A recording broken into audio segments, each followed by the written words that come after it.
తెలంగాణ రాష్ట్ర ముఖ్యమంత్రి రేవంత్ రెడ్డి ఆలేరు నియోజకవర్గంలో పర్యటించనున్నారు. 1500 కోట్ల రూపాయల నిధులతో చేపట్టనున్న అనేక అభివృద్ధి కార్యక్రమాలకు సీఎం శంకుస్థాపన చేయనున్నారు. ముఖ్యమంత్రి రాక సందర్భంగా ఎలాంటి అవాంఛనీయ ఘటనలు చోటు చేసుకోకుండా 1500 మంది పోలీసులతో పటిష్టమైన బందోబస్తు ఏర్పాటు చేశారు. ఇవాళ మధ్యాహ్నం 3 గంటలకు సీఎం ఆలేరు నియోజకవర్గంలోని తుర్కపల్లి మండలం తిరుమలాపురం గ్రామంలో వివిధ అభివృద్ధి కార్యక్రమాలకు సంబంధించిన పైలాను ఆవిష్కరించనున్నారు. అనంతరం తిరుమలాపురంలో ఏర్పాటు చేసిన భారీ బహిరంగ సభలో సీఎం పాల్గొంటారు. సీఎం పర్యటనకు సంబంధించి మరింత సమాచారాన్ని మా నల్గొండ ప్రతినిధి పుల్లారావు అందిస్తారు.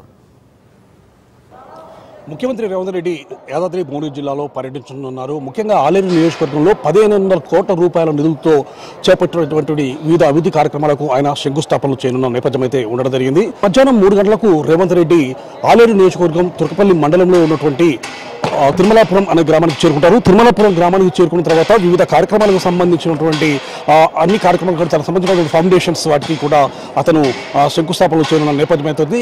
ఆలేరు నియోజకవర్గాన్ని దాదాపు 1500 కోట్ల రూపాయల నిధులు వెచ్చించేసి అభివృద్ధి చేయాలని చెప్పి ప్రభుత్వం ఆ ప్రణాళికలు రూపొందించుకుంది. దానిలో భాగంగా రేపు సీఎం రేవంత్ రెడ్డి ఇక్కడికి చేరుకున్న తర్వాత 1500 కోట్ల రూపాయల నిధులతో ఏ అయితే అభివృద్ధి కార్యక్రమాలు ఉన్నాయో వాటన్నిటికీ కూడా శంకుస్థాపనలు చేయనున్న నేపథ్యం అయితే ఉందని చెప్పవచ్చు. ముఖ్యంగా ఈ ప్రాంతమైనటువంటి తిరుమలాపురం ఏ ప్రాంతం ఉందో ఆ ప్రాంతానికి చేరుకొని ఇక్కడ ఆ అభివృద్ధి కార్యక్రమాలు మొత్తానికి సంబంధించేసి అతను ఆవిష్కరణ చేయనున్న నేపథ్యం అయితే ఉండడం జరిగింది. ముఖ్యంగా ఈ యొక్క 1500 కోట్ల రూపాయల నిధులతో ఆలేరు నియోజకవర్గ ప్రజలు ఎప్పటి నుండో కూడా ఎదురు చూస్తున్నటువంటి గంధమల్ల చెరువుకు సంబంధించేసి గంధమల్ల చెరువును రిజర్వాయర్ చేయాలని చెప్పి భావించారు. దానిలో భాగంగా 700 కోట్ల రూపాయల నిధులను వెచ్చించిన పరిస్థితి నెలకొంది.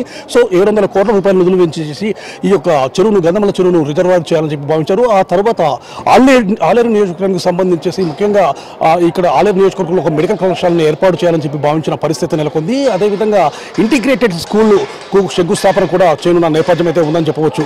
సో ఇదే సమయంలో పవిత్ర పుణ్యక్షేత్రమైనటువంటి యాదాద్రి శ్రీ లక్ష్మీనరసింహ స్వామి సన్నిధిలో ఒక వేద పాఠశాలకు సంబంధించి కూడా శంకుస్థాపన చేయనున్న నేపథ్యం అయితే ఉందని చెప్పవచ్చు. సో దాదాపు 70,000 మంది మొత్తం కూడా నియోజకవర్గానికి సంబంధించిన ప్రజలను ఇక్కడికి రప్పించేసి సీఎం సభను విజయవంతం చేయాలని చెప్పి భావించారు. అందుకు అనుకున్నటువంటి ప్రణాళికలతో కూడా ముందుకు వెళ్తున్న పరిస్థితి ఉంది. ప్రజెంట్గా మనము సీఎం యొక్క పాల్గొన్నటువంటి సభాస్థలి వద్ద మనం ఉండడం జరిగింది. చూడవచ్చు మొత్తంగా కూడా సభాస్థలికి సంబంధించి కూడా అన్ని రకాలైనటువంటి ఏర్పాట్లు పూర్తి చేస్తున్న నేపథ్యం అయితే క్లియర్గా కనబడుతూ ఉండడం జరిగింది. ముఖ్యంగా ఇందుకోసం దాదాపు 1500 మంది పోలీసు సిబ్బందిని కూడా వినియోగిస్తున్నట్లు కూడా రాచకొండ సిపి చెప్పిన పరిస్థితి ఉంది. ఎందుకంటే ముఖ్యమంత్రి పర్యటన సందర్భంగా కూడా ఎక్కడ కూడా ఎలాంటి అమాంఛనీయ ఘటనలు చోటు చేసుకోకుండా కూడా ముందస్తుగా అన్ని రకాల జాగ్రత్తలు తీసుకున్నారు.